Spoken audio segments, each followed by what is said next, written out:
कल कहा था कि आपको अपनी आदत को पक्का करने के लिए 40 दिन का समय चाहिए। तो 40 दिन का नियम बना रहे और कोई छूटे नहीं। इसके लिए हम इस कार्यक्रम को रोज शाम को 6 बजे दोबारा रिकॉर्डेड वर्जन के रूप में जूम पर लेकर आएंगे।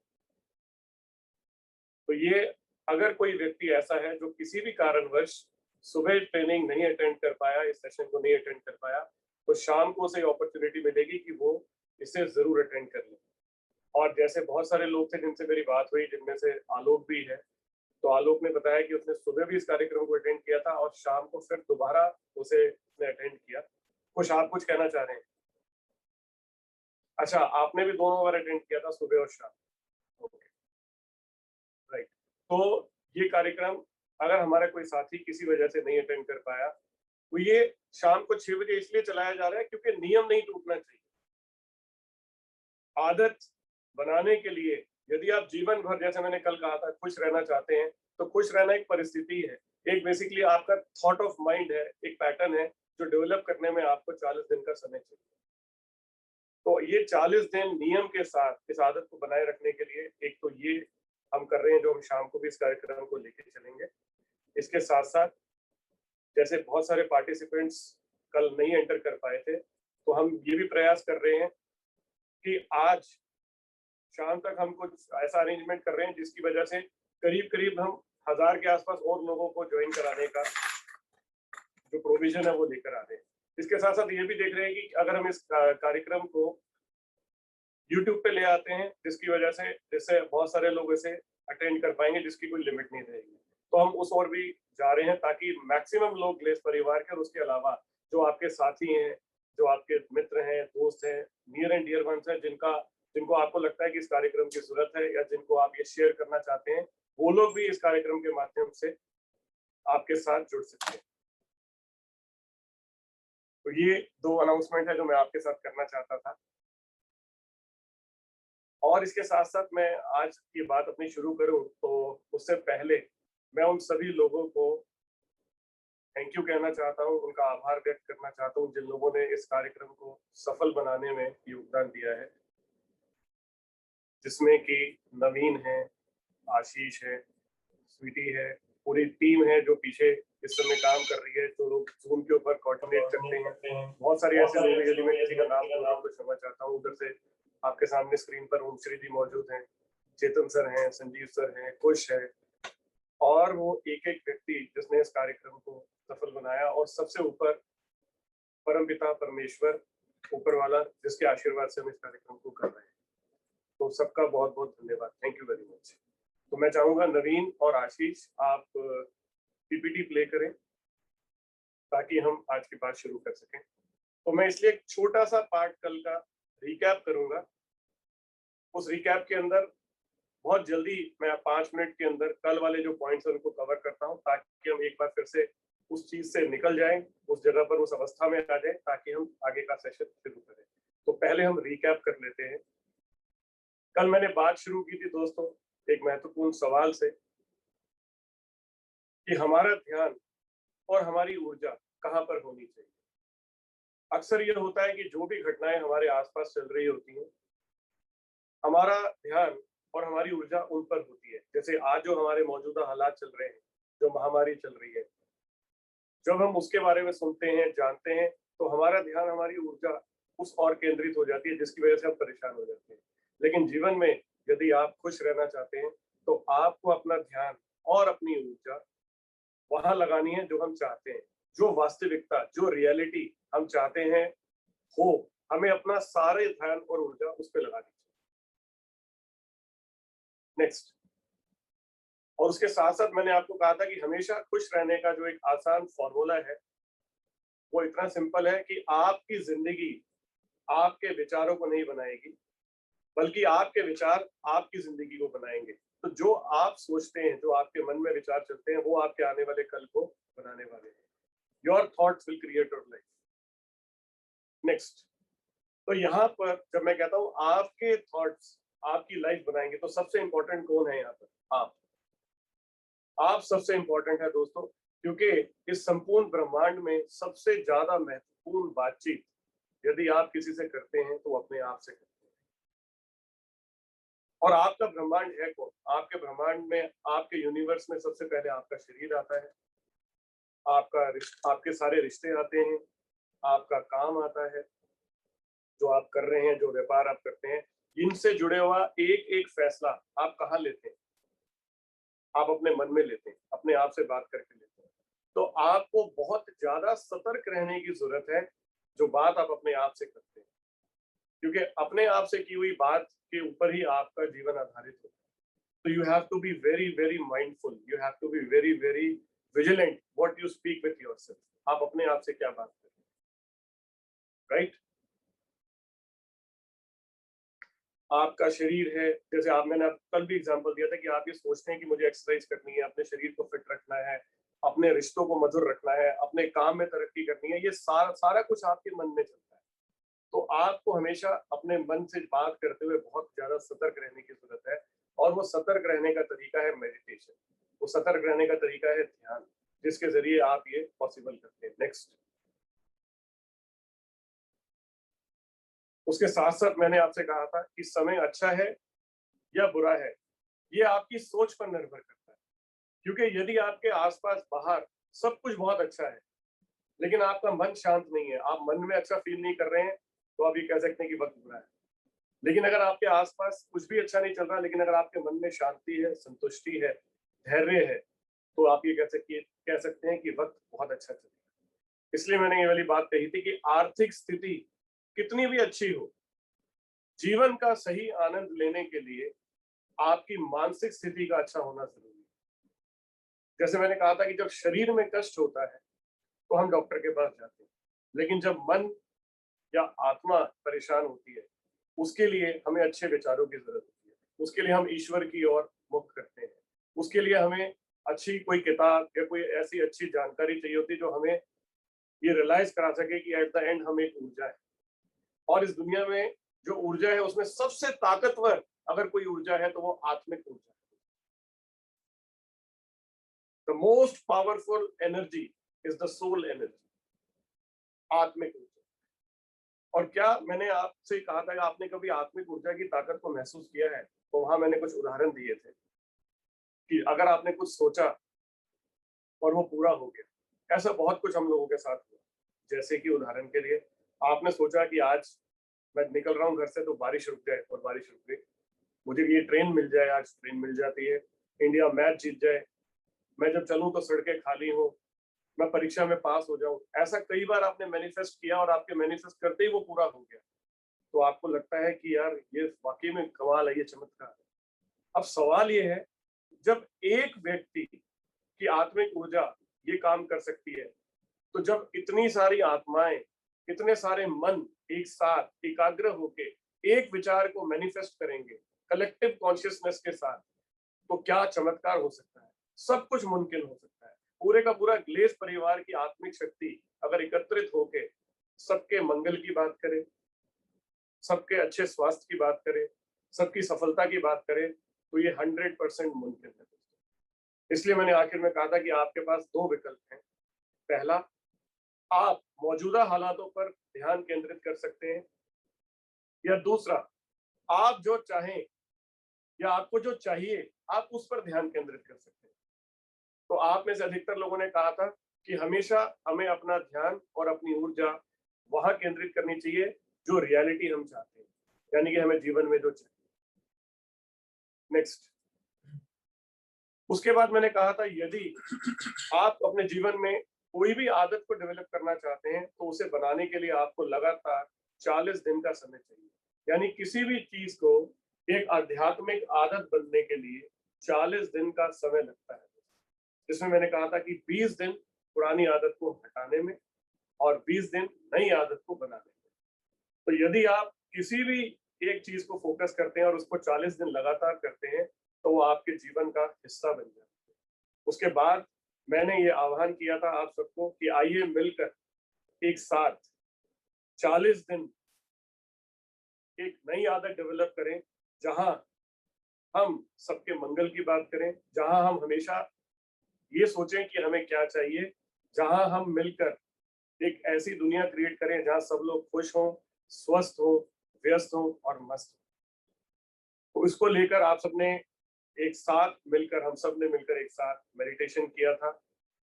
तो आज का जो दिन है उसकी शुरुआत करने से पहले मैं पहले चेतन सर से आपको हेलो करवाता हूँ, उनको राम राम कराता हूँ, और फिर उसके बाद मैं ये सेशन जो है रोमश्री जी को दूंगा।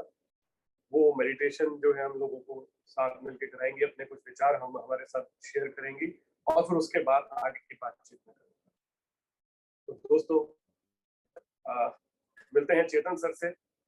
फिलहाल स्क्रीन शेयर एक बार हटा दी जाए ताकि हम सब लोग चेतन सर को हेल्प कर सकें। Thank you very much.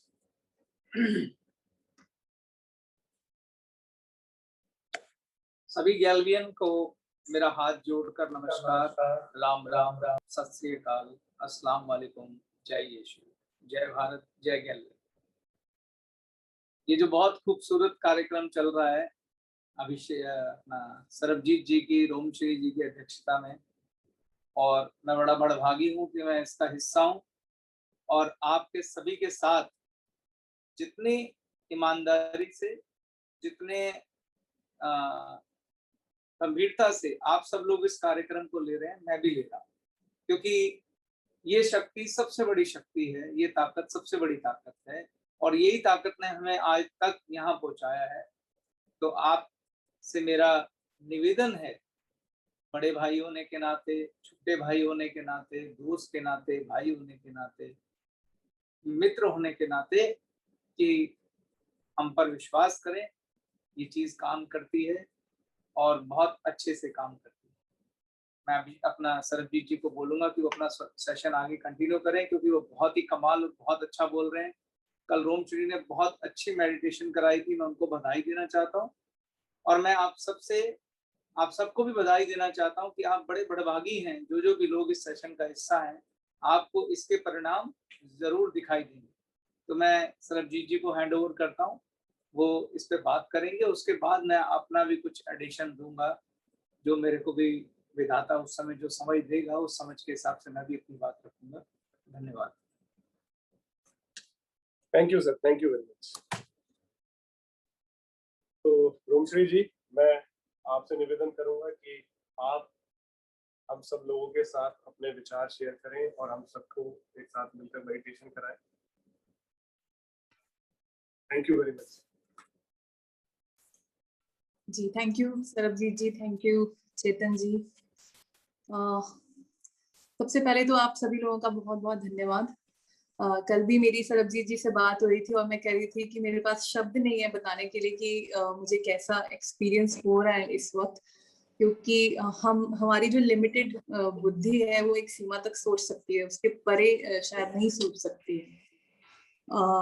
तो मुझे लगता है कि जो कुछ भी अभी हो रहा है शायद हमारे कई कई जन्मों की प्रार्थनाओं का, साधनाओं का फल है कि हम सब लोग मिलकर एक परिवार की तरह ध्यान से जुड़ रहे हैं और अपने आत्मिक जो बल है, जो इनर पावर है, उसको हम स्टिमुलेट कर रहे हैं, उससे जुड़ रहे हैं और एक नई रियलिटी का, एक नई हकीकत का निर्माण कर रहे हैं। तो मुझे बहुत बहुत एक ग्रैटिट्यूड की फीलिंग है, आभार की फीलिंग है, बहुत डीप ईश्वर के लिए, और सबसे ज्यादा इम्पोर्टेंटली चेतन जी, सरबजीत जी, संजीव जी, क्योंकि मैं हमेशा से एससीपी की ट्रेनिंग्स में भी बोलती आई हूँ कि इस चीज को समझने वाले लोग बहुत रेयर होते हैं जो इस तरह की चीजों पर काम करते हैं, और अगर हम लोग ऐसे लोगों से जुड़े हुए हैं तो ये हमारा बहुत बड़ा भाग्य है।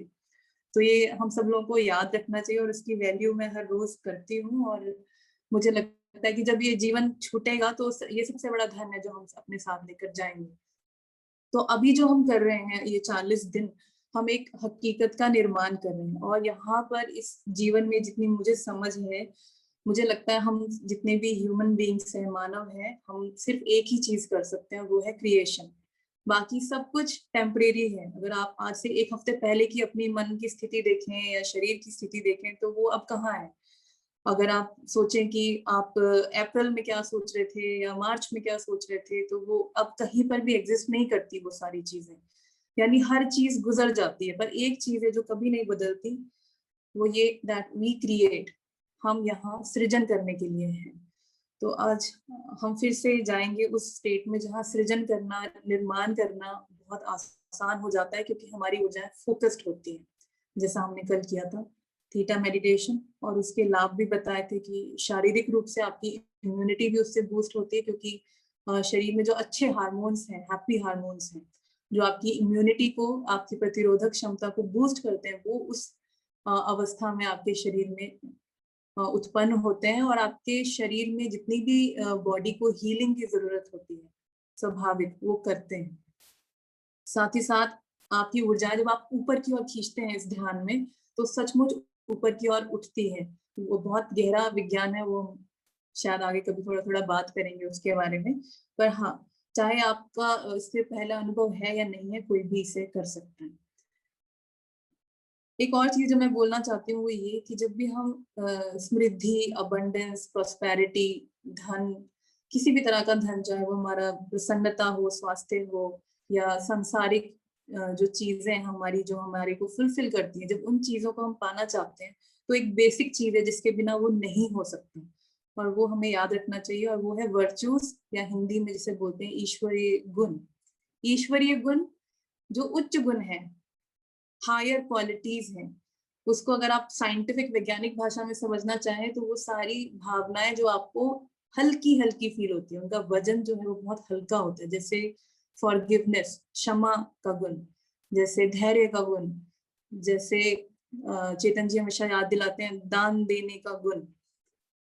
तो ये जो गुण है, जो ईश्वरीय गुण है या उच्च गुण है, हायर है। हायर क्यों? क्योंकि हल्के हैं, इनका वजन कम है, तो ये हल्के हैं, लाइट है। जितना आपके अंदर लाइट ऊर्जाएं होंगी, ये गुण होंगे, उतना ही जितनी भी समृद्धि आप पाना चाहते हो वो अपने आप आपके पीछे पीछे आएगी। अगर ईमानदारी नहीं है मन में, कंपटीशन है, और एक दूसरे को नीचा गिराने की भावनाएं है, तो ये भारी ऊर्जाएं हैं, हैवी है, इनका वजन है, तो ये आपको ऊपर नहीं उठने देती है, और फिर हर चीजें संघर्ष बन जाती है। तो अगर आपका ऐसा अनुभव है, सरबजीत जी ऐसा है ना, तो 100% है, हाँ, बिल्कुल ठीक कहा आपने। बाकी खुशियां अपने आप आ जाती है। अगर आपके अंदर किसी को मदद करने की इच्छा है तो आपकी भी मदद की जाएगी। अगर आपके अंदर ये किसी को ऊपर बढ़ाने की भावना है, किसी को आगे बढ़ाने की भावना है, तो आपको भी आगे बढ़ाया जाएगा। ये इस कुदरत का नियम है। अगर आपके अंदर ये भावना है उसको नीचे करो, मुझे आगे जाना है, तो फिर बहुत लंबा संघर्ष हो जाता है। तो जितना भी 40 दिन का हम ये कर रहे हैं, अगर आप चाहते हैं कि ये फ्रूटफुल हो, इसका परिणाम हो, तो प्लीज अपने आप को ये चेक कीजिए कि ईश्वरीय गुण, उच्च गुण क्या आप प्रैक्टिस करते हैं अपने जीवन में। अगर आप प्रैक्टिस करते हैं तो ये जरूर होगा। सिर्फ लालच की भावना से करेंगे या सिर्फ कुछ पाने की भावना से, अपने ही घर को भरने की भावना से करेंगे, तो संघर्ष लंबा हो जाएगा। तो ये बेसिक चीज है, तभी ये याद रखिएगा, और अपने आप को चेक करना जरूरी है। जीवन में इन गुणों को प्रैक्टिस करना पड़ता है। लोग कहते हैं जैसे प्रेम है, बेशर्त प्रेम, इसको भी प्रैक्टिस करना पड़ता है। लोग कहते हैं प्रेम को कैसे प्रैक्टिस किया जा सकता है? नहीं, आपको प्रैक्टिस करना पड़ता है, करने की कोशिश कीजिए। जैसे गुस्सा आए तो उस पल रुक जाए, और फिर चूज कर सकते हैं, चुनाव कर सकते हैं कि मुझे हल्की ऊर्जा क्रिएट करनी है या भारी ऊर्जा क्रिएट करनी है। तो ये प्रैक्टिस करेंगे तो सचमुच समृद्ध होंगे, और समृद्धि लेकर जा भी पाएंगे मृत्यु के बाद। वरना यही पड़ा रह जाएगा, जब बांध चलेगा बंजारा। फिर बोलते हैं सब ठाठ पड़ा रह जाएगा जब बांध चलेगा बंजारा। तो चाहते हैं कि समृद्धि यहाँ पर भी हो, यहाँ पर भी इंजॉय करें, और जीवन के बाद भी कुछ ईश्वरीय गुण लेकर जाएं। तो प्लीज प्रैक्टिस जरूर करें। और कुछ वर्चूज या ईश्वरीय गुण मैं आपको बता देती हूँ, आप नोट कर सकते हैं। वैसे तो न जाने कितने होंगे, पर आप नोट कर सकते हैं। जैसे धैर्य है, सहनशीलता है, क्षमा है, आभार है,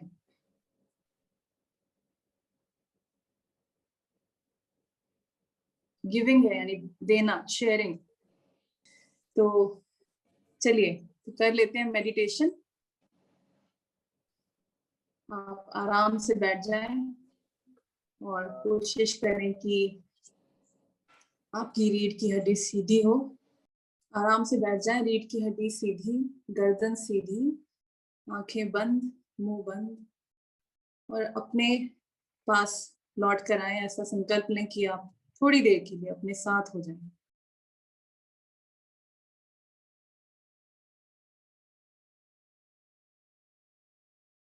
जब आप आंखें बंद करते हैं तो थोड़ी देर अपने मन के स्वभाव को देख लें कि मन की भागता तो है मगर उसकी गति किस ओर है। बाहरी संसार की ओर है या अंदर की ओर है उसकी गति, जो स्वाभाविक गति है। उसे बस पहचानना है और कुछ नहीं करना। और वो जहां भी है उसे पकड़ कर ले आए और अपने हृदय में रख लें और उससे कहें कि कुछ देर तक अंदर ही रहना है, अपने साथ जुड़ना है। और अब जिस भी शक्ति में आपका यकीन है उनसे प्रार्थना करें कि इस ध्यान के लिए मुझे ऊर्जा दें,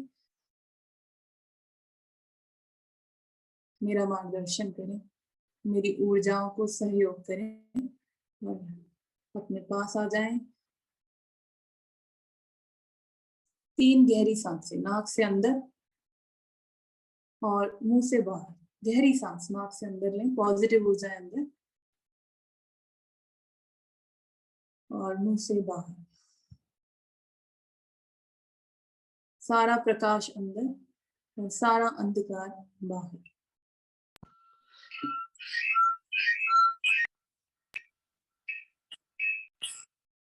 सारा बेशर्त प्रेम जो इस ब्रह्मांड में उपलब्ध है वो अंदर, और जो कुछ भी प्रेम नहीं है वो बाहर।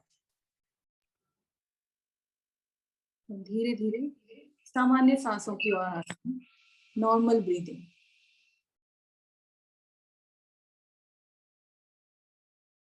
अपनी इस अवस्था को स्वीकार करें, नॉर्मल ब्रीदिंग, नाक से ही अंदर, नाक से ही बाहर।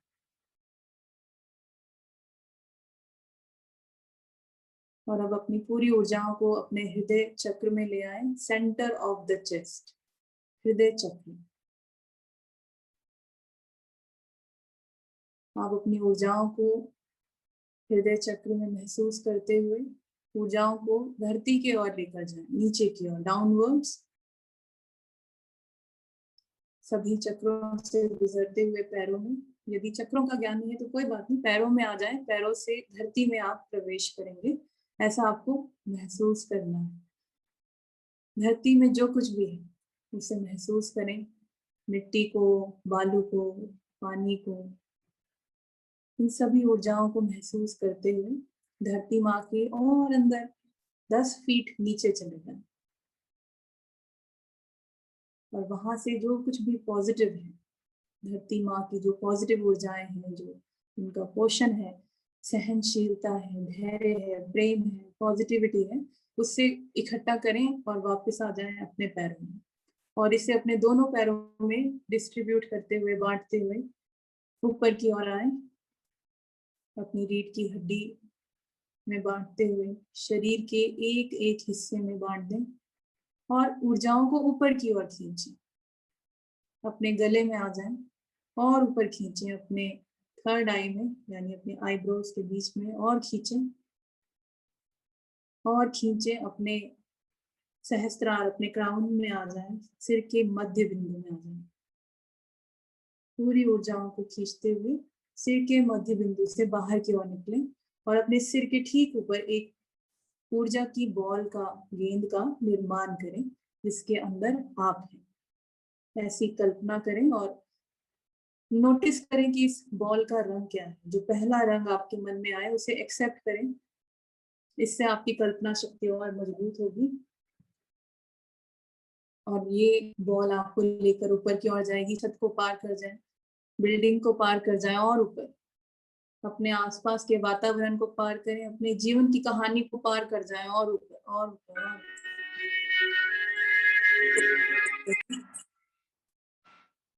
एयर प्लेन लेवल को पार कर जाएं और ऊपर पृथ्वी के ऑरा को पार करें। और जब आप पृथ्वी के ऑरा को, एनर्जी फील्ड को पार करें तो खुद को महसूस करें ऐसा करते हैं। और ऊपर चले जाएं, अंतरिक्ष में अलग अलग ग्रहों, नक्षत्रों, आकाश गंगाओं को पार करते हुए और ऊपर, और खींचे अपनी ऊर्जाओं को ऊपर। जितना ऊपर की ओर खींचेंगे उतनी फोकस्ड तीर की तरह आपकी कॉन्शियसनेस, आपकी चेतना होती जाएगी और ऊपर की ओर भेज दें। अंतरिक्ष में जो कुछ भी है, dim lights, bright lights, colourful lights, अलग अलग रंगों की रोशनियों को पार करते हुए और पूरे अंतरिक्ष को पार कर जाएं और एक सुनहरे प्रकाश में पहुंचे, गोल्डन लाइट में, जो हमसे उच्च ऊर्जाओं का स्थल है।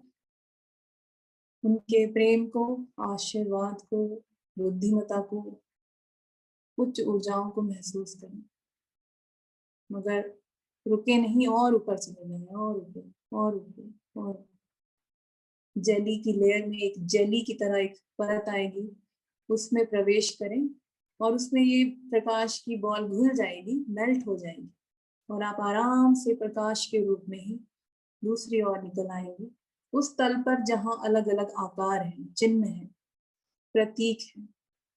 इस संसार के जितने भी आकार हैं, नोन या अननोन, जिनसे आप परिचित हैं, उन सबको पार करते हुए, कुदरत के सभी नियमों को पार करते हुए और ऊपर और ऊपर और ऊपर चले जाएं, सबसे उच्च नियम की ओर, जो है लॉ ऑफ कंपैशन, बेशर्त प्रेम,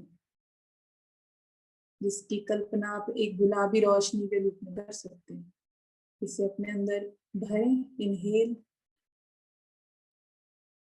ये प्रकाश आपको अंदर से और हल्का कर देगा और ऊपर की ओर भेज देगा,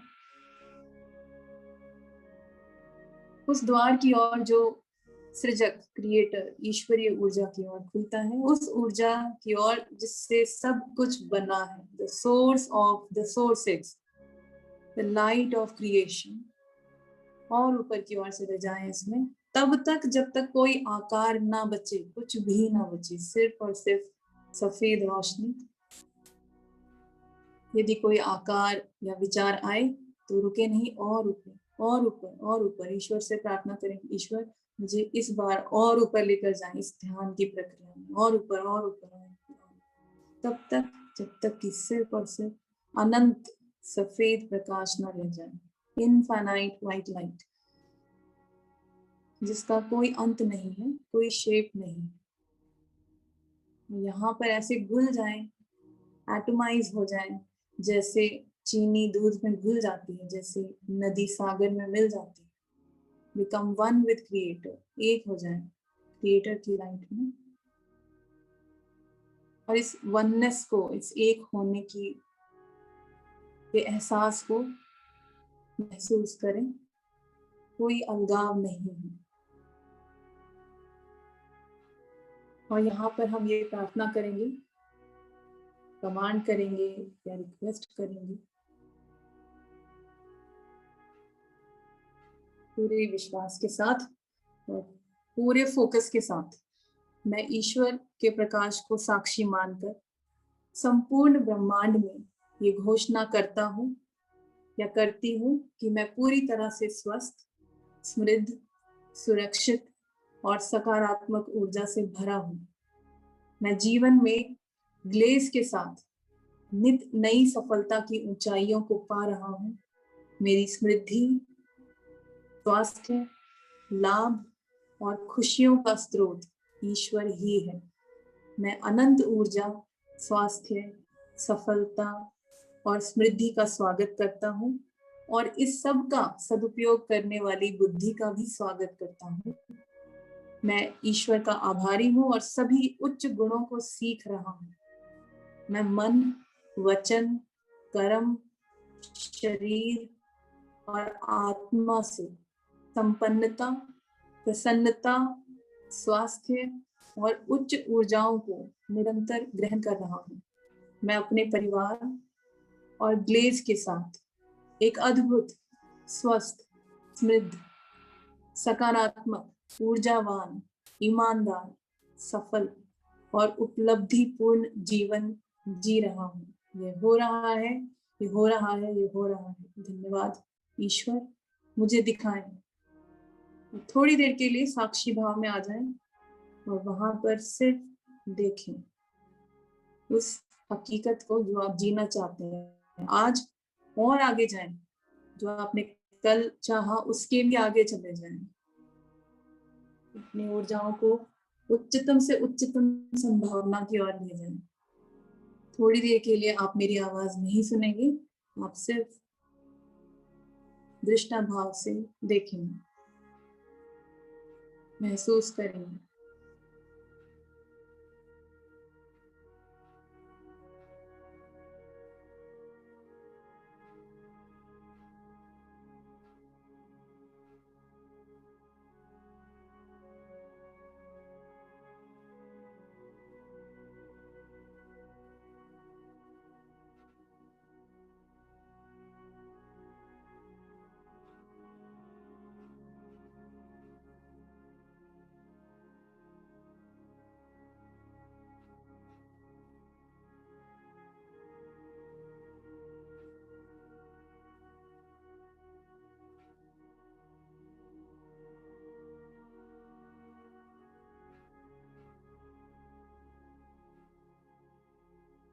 इस कल्पना में अपने सारे जीवन की एस्पेक्ट्स को आप शामिल करें। आपका परिवार, आप, आपका काम, आपकी टीम्स, आपका आध्यात्मिक रास्ता और ईश्वर से आपका संबंध।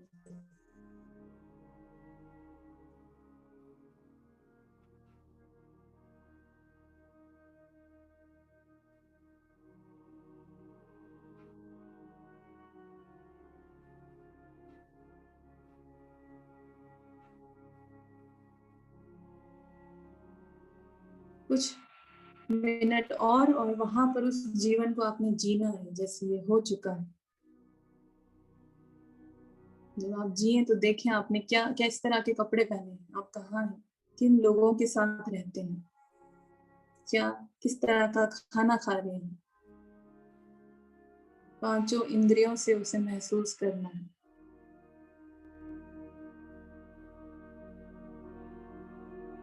आपका डेली रूटीन क्या है।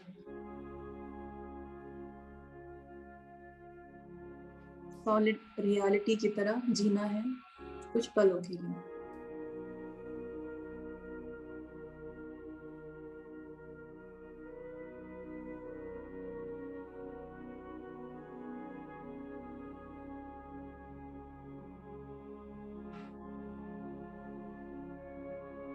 इस कल्पना में यदि कुछ अच्छा ना लगे उसे निकाल दें, रिमूव कर दें, कैंसिल कर दें और उसकी जगह जो अच्छा है उसे भर दें।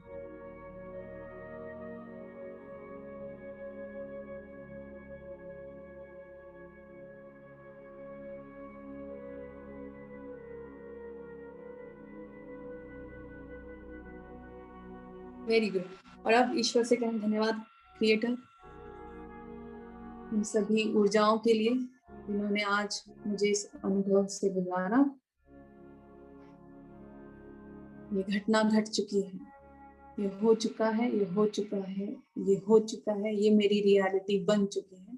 धन्यवाद क्रिएटर। और इस ऊर्जा को लेकर तुरंत अपने सिर के मध्य बिंदु में आ जाएं और आराम से प्रवेश करें अपने मस्तिष्क में, ब्रेन में, और ऐसे स्विच ऑन करें जैसे लाइट स्विच ऑन करते हैं मस्तिष्क में, ब्रेन में।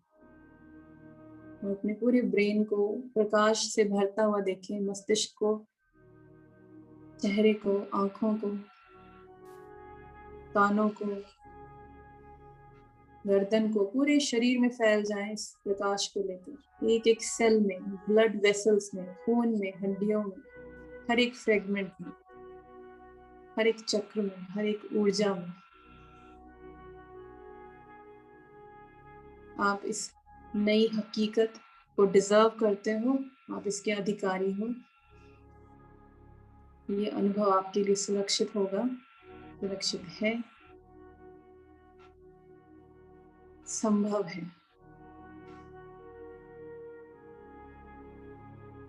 पूरे शरीर में भरें, पैरों में आ जाएं, पैरों से फिर से धरती माँ में प्रवेश करें, ग्राउंड करें पृथ्वी में अपने आप को, और नीचे चले जाएं 10 फीट नीचे। ग्राउंड करना जरूरी है और नीचे चले जाएं। पृथ्वी भी ईश्वर का ही भाग है। पृथ्वी जिन्हें धरती माँ कहते हैं, उन्हें धन्यवाद करें इस जीवन के लिए, उनसे फिर से पॉजिटिव ऊर्जाएं लें और पैरों में वापस आएं। फिर से इस ऊर्जा को ऊपर की ओर खींचें, पूरे शरीर में भरते हुए पूरे शरीर को भरें। कोई भी जगह खाली ना रहे, पॉजिटिव ऊर्जा से पूरा शरीर भर जाए। Very good. अब अपने फिर से मध्य बिंदु में पहुंचे सिर के, फिर से बाहर निकले, मगर इस बार अपने ऑरा में इस नई ऊर्जा को जिसका आपने अभी अभी निर्माण किया है पूरे ऑरा में भर दें। यह आपका आइडेंटिटी है, आपकी पहचान है, ये नई ऊर्जा।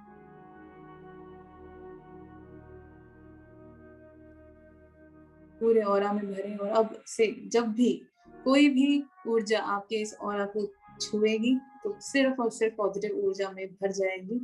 कोई भी नेगेटिव ऊर्जा यदि इस ऑरा को छुएगी तो वापस अपने सोर्स पर चली जाएगी।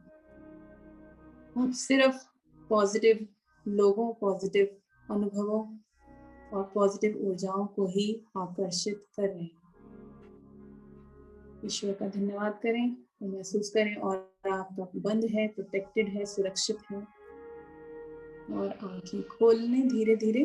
जब आप आंखें खोलें तो अपनी आंखों में एक नई ऊर्जा को महसूस करें, अपने आसपास देखें और उस ऊर्जा को अपने पूरे घर में या जहां पर भी आप हैं वहां पर महसूस करें।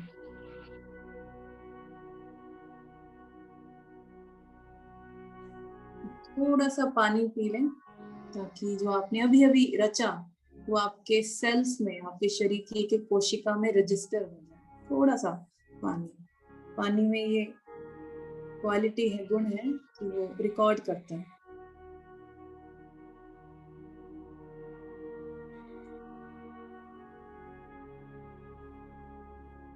और आप सबको एडवांस में बहुत बहुत मुबारकबाद और हम सबकी नई लाइफ के लिए जो आप देख कर आए।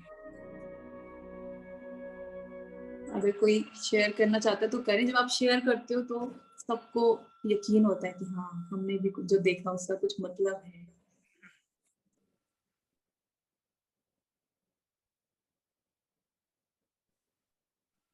हाँ जी, बताइए चेतन जी।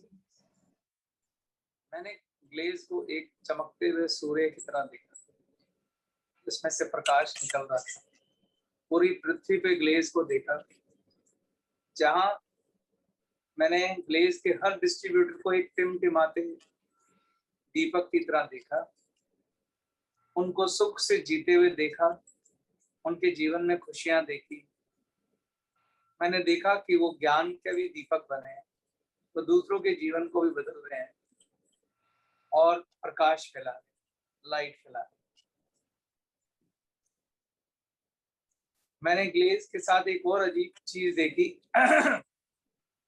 आपको हैरानगी होगी कि ग्लेज ने गौ माता की बहुत सेवा की है। तो मैंने कामधेनु गाय को देखा, जो ग्लेज के हर डिस्ट्रीब्यूटर को अपना प्यार भी दे रही है और उनके सपने पूरे करने के लिए उनकी हर कामना को पूर्ण कर रही है। धन्यवाद, यही मेरे अनुभव। सरबजीत जी बताएंगे। सबसे पहले तो आपका बहुत बहुत धन्यवाद। जी, आपको आवाज आ रही है? हाँ जी, हाँ जी। जो ये पल है ये इतने खूबसूरत है कि इससे बाहर आने का मन नहीं कर रहा था, इनको छोड़ने का दिल नहीं कर रहा था। दिल था कि वहीं रुक जाऊं। और कल जहां एक और मेरा पूरा अनुभव मैंने देखा था कि प्लेस पूरे दुनिया में फैली हुई, 100 से ज्यादा देशों में हम काम कर रहे हैं, हम सब मिलकर बहुत खुश हैं और बहुत अच्छा जीवन जी रहे हैं। वहाँ आज जो पूरा ध्यान जब मैं था कीटा में, तो वो सबके परिवारों के लेकर जुड़ा हुआ था कि सब अपने परिवारों के साथ बहुत अच्छा जीवन जी रहे हैं, स्वस्थ हैं। और मन में एक विचार और भी आया जो मैं आपके साथ शेयर करना चाहता हूँ उसी पल, कि इस पल बहुत सारे लोग ऐसे हैं जो हमारे परिवारों के साथ जुड़े हुए हैं, जो इस समय जीवन की लड़ाई लड़ रहे हैं। उन सब लोगों को भी कीटा के अंदर अपनी जो वाइब्रेशंस हैं पॉजिटिव वो दी उन लोगों तक, ताकि वो जल्दी ठीक हो, स्वस्थ हो। और एक विचार ये भी आया कि आपसे एक बात और कही जाए। कि उन सब लोगों के लिए भी हम थीटा करें एक जी साथ। बिल्कुल। यही विचार आए। Thank you very much. Thank you. कुछ आप कुछ कहना चाहेंगे मेरे भाई? सर मुझे कुछ अलग थोड़ा सा आया, क्योंकि एक मिनट, ये ओ सॉरी म्यूट है सर। मैंने क्या देखा कि क्योंकि मैं इस समय सब लोगों के साथ प्लानिंग पे बात कर रहा हूँ, लोग काम कर रहे हैं एक्शन के ऊपर, तो बीच में ना सर लोग पहले चैलेंजेस की बातें ज्यादा करते थे। आज हालांकि दूसरा दिन है सर, बहुत बहुत लाइट फील हो रहा था मुझे कि क्योंकि ना मुझे सारे लीडर्स प्लानिंग करते हुए नजर आए, सबके चेहरों पे ना खुशी महसूस नजर होती हुई आई और एक अलग ऑरा दिखा।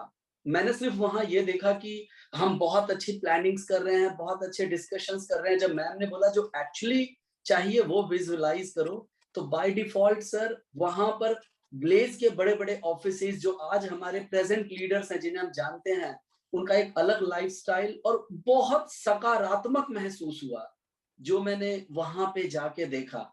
और जब आंख खुली तो चैट में भी कुछ लोगों ने लिखा सर कि हमारी मीटिंग हम महसूस कर रहे हैं कि आउट ऑफ इंडिया बहुत बड़ी और अच्छी जगह पर हम बहुत जल्द कर रहे हैं। तो कुछ इस तरह का बहुत पॉजिटिव और सकारात्मक महसूस हुआ सर मुझे।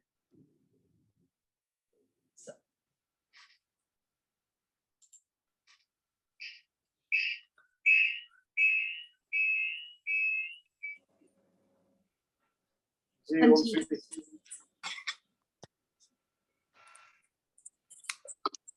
तो हाँ जी, कल आप जब हम जुड़े और जब हम थीटा करें तो रोज इनफैक्ट कल नहीं, मैं तो कहूँगा जितने भी दिन हम लोग एक साथ कर रहे हैं, सब लोगों के स्वास्थ्य के लिए भी हम लोग जरूर मंगल कामना करें कि सबका स्वास्थ्य जो है वो अच्छा रहे और ईश्वर जो है वो हमें हमेशा स्वस्थ रखे। हम जितना भी जीवन उसने हमें दिया है उसमें हम आखिरी पल तक, आखिरी सांस तक स्वस्थ रहते हुए अपना जीवन बिताएं। इतनी शक्ति दे, क्योंकि जब आप स्वस्थ हैं तो आप औरों की भी मदद कर सकते हैं हर तरह से।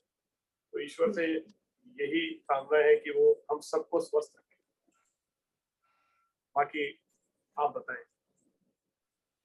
बिल्कुल, ये मेरा सुबह से ही ये विचार था कि बहुत सारे लोग हैं, कुछ ऐसे हैं जो छोड़ के जा चुके हैं, कुछ लोग हैं जो अभी स्वस्थ नहीं है, तो उनके लिए करना चाहिए। हालांकि मैंने किया, जब सब लोग कर रहे थे तो सबके लिए प्रार्थना करी, पर हाँ हम आगे से हम इसको मेंशन करेंगे और करेंगे, करना भी चाहिए हमें जिस तरह का टाइम चल रहा है। और जो मैंने देखा वो भी बता दूं तो हाँ, मैंने भी कुछ वैसे ही देखा। मैंने ग्लेज को बहुत चमकता हुआ देखा, जैसे चेतन जी ने कहा एकदम सूर्य की तरह। तो मैंने बहुत ज्यादा लाइट देखी, बहुत ज्यादा प्रकाश देखा और मुझे ऐसा लगा कि कुछ बहुत ही अद्भुत फ्यूचर होने वाला है जो शायद अभी हमने सोचा भी नहीं है किसी ने। और ईश्वर कुछ अपना काम भी कराएगा, वो तो करा ही रहे चेतन जी और आप लोगों के द्वारा। पर बहुत बहुत सुंदर देखा, इतना सुंदर कि मतलब सच में आंखों में आंसू आ रहे थे। मुझे लगा था मैं शायद आगे कुछ बोल भी नहीं पाऊंगी, पर बहुत बहुत सुंदर दिखाई दिया। और कुछ कुछ वैसे ही जैसे चेतन जी बोल रहे थे, कुछ कुछ वैसे ही था। क्या बात है, वंडरफुल। Thank you. आगे आप कैरी ऑन कीजिए।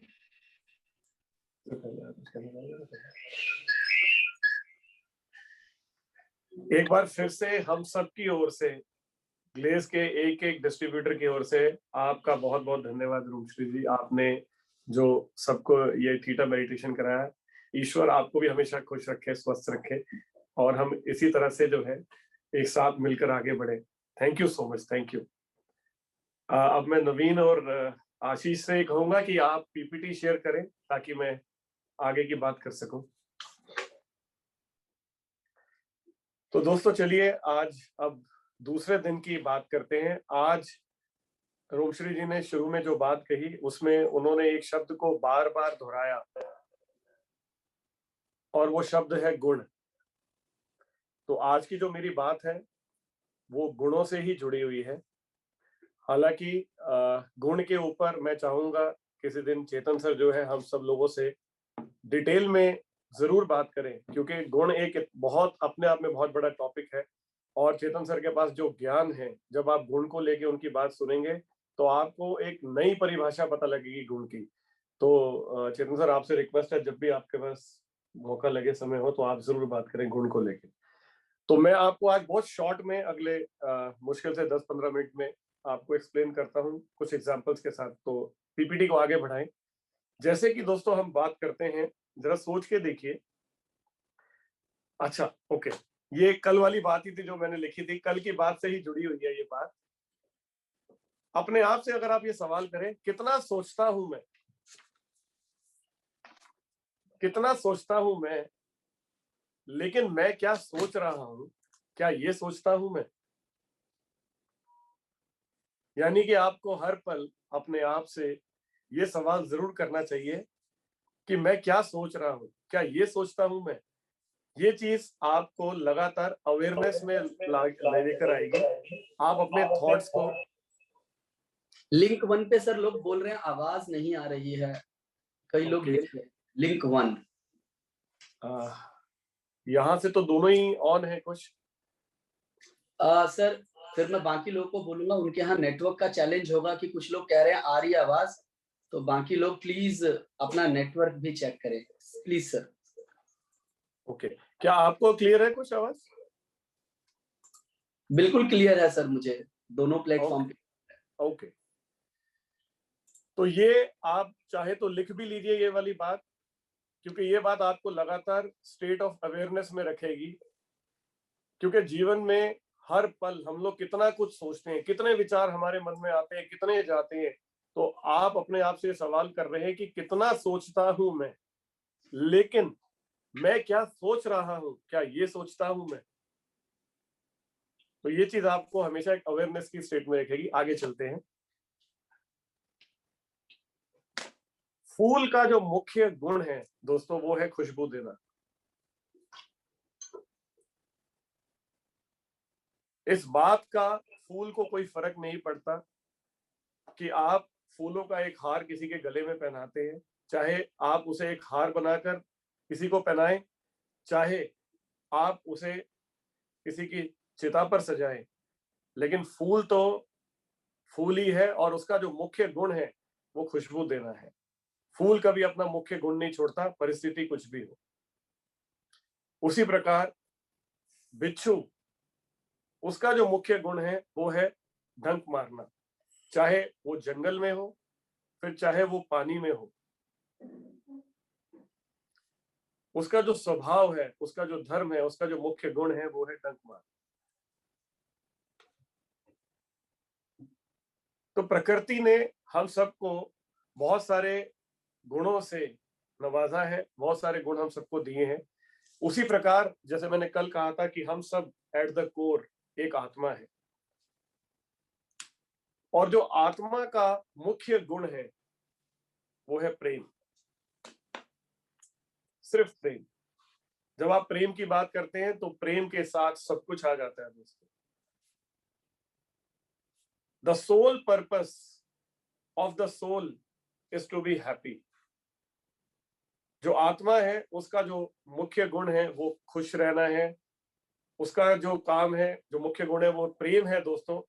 क्योंकि जब आप किसी से प्रेम करते हैं तो आपको सामने वाला और आप में फर्क नजर नहीं आता। वहां अगर हम नॉर्मल अवस्था में रहे तो मैं और तू की बात होती है, उसने मुझे ऐसे कहा, उसने मुझे ये कहा। लेकिन जब आप प्रेम में होते हैं तो मैं और मैं ही नजर आता है, उसमें मैं और तू नहीं दिखता।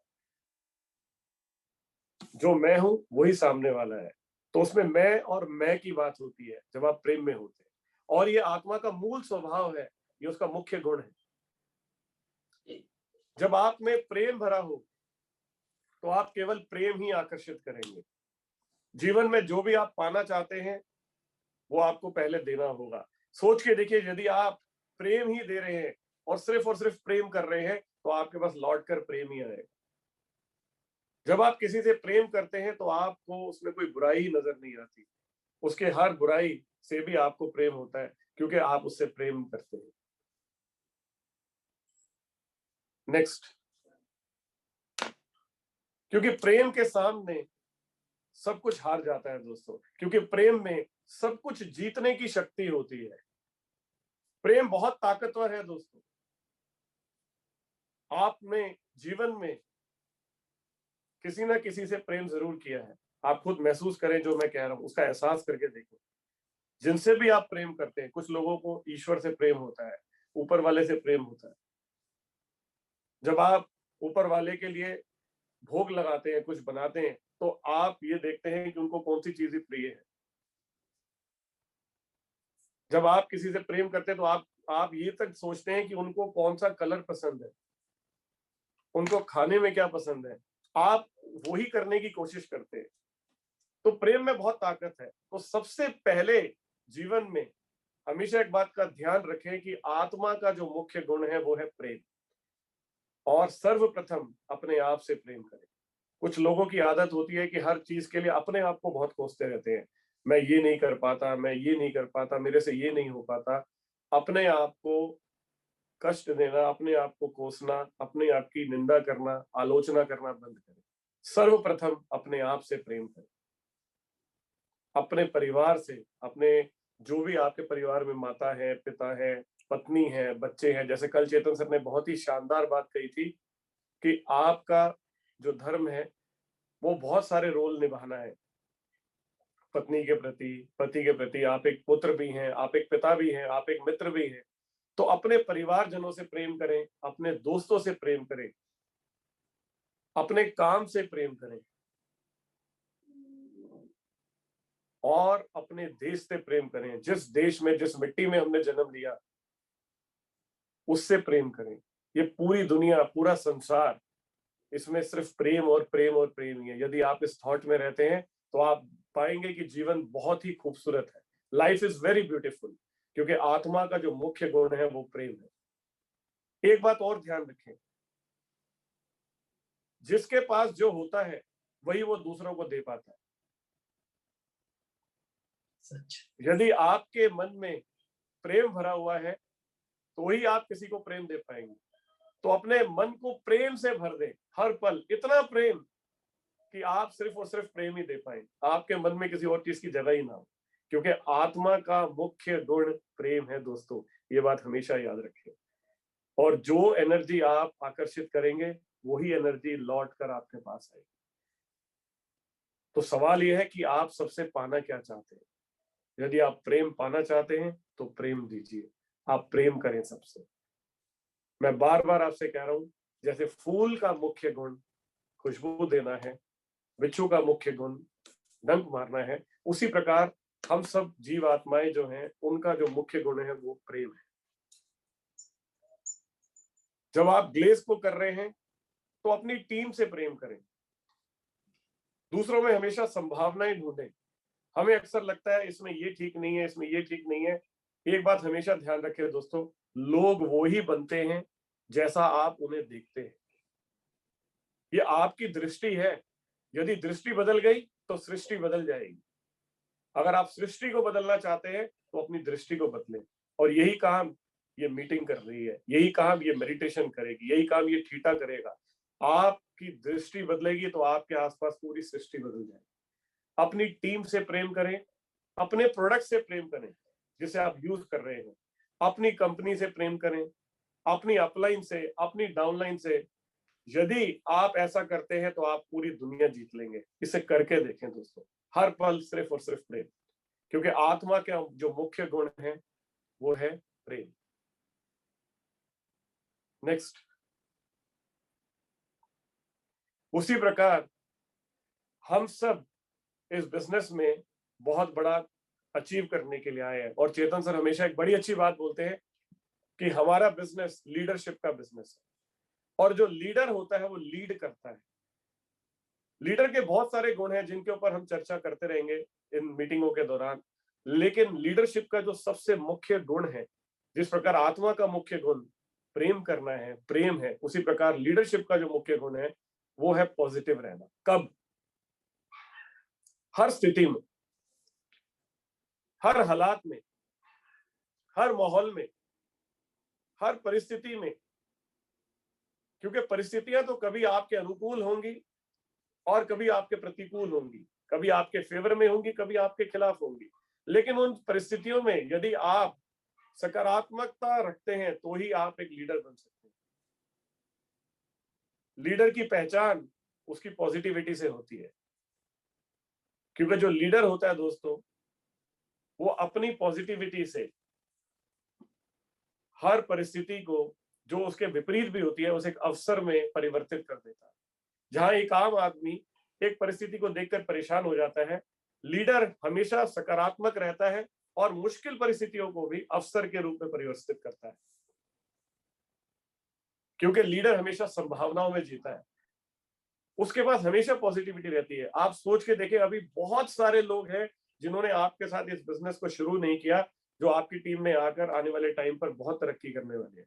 संभावनाओं में जीवन को जियो, क्योंकि अगर आप इस बिजनेस में बहुत बड़ा पैसा कमाना चाहते हैं तो आपको लीड करना पड़ेगा, और लीड करने के लिए पॉजिटिव रहना जरूरी है, हर माहौल में, हर हालात में, हर परिस्थिति में। नेक्स्ट, तो मैं फिर कंक्लूड कर रहा हूं, जैसे फूल का मुख्य गुण है खुशबू फैलाना, बिच्छू का स्वभाव है डंक मारना, आत्मा का मुख्य गुण है प्रेम, उसी प्रकार लीडर का जो मूल स्वभाव है, जो लीडरशिप का मुख्य गुण है, वो है पॉजिटिव रहना, हमेशा, हर परिस्थिति में, हर हालात में।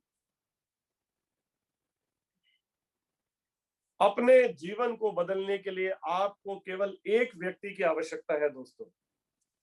आप जानते हैं कौन है वो, और वो आप खुद है।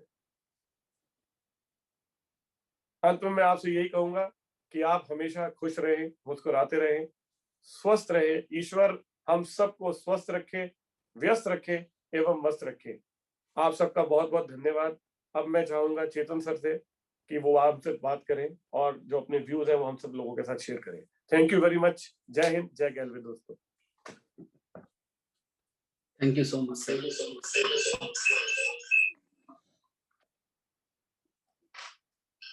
नमस्कार दोस्तों। नमस्कार सर। ये म्यूट कर लो। सरबजीत जी ने आज बहुत अच्छी बात की और उन्होंने पहली शुरुआत करी एक लाइन से, कितना सोचता हूं मैं, लेकिन मैं क्या सोच रहा हूं, क्या ये सोचता हूं मैं? वो बता रहे हैं क्या होना चाहिए, मैं बताऊंगा कैसे होना चाहिए, कैसे होगा ये। हम सभी लोग जितने भी हैं, हम में से कल और आज के सेशन में सभी लोग जान गए हैं कि पॉजिटिव अफर्मेशन, और स्पेशली जब आप मेडिटेशन में जाके करते हैं, और मैंने कल लॉ ऑफ रिपीटिशन बताया था कि अगर आप बार बार बार बार बार बार किसी चीज को करते हैं तो वो आपका संस्कार बन जाता है, और सबकॉन्शियस माइंड आपके संस्कार के हिसाब से एक्ट करता है। आपने अपने कई बार आपके बड़े बुजुर्गों से मुंह से सुना होगा कि क्या यही संस्कार आपके माता पिता ने दिए हैं?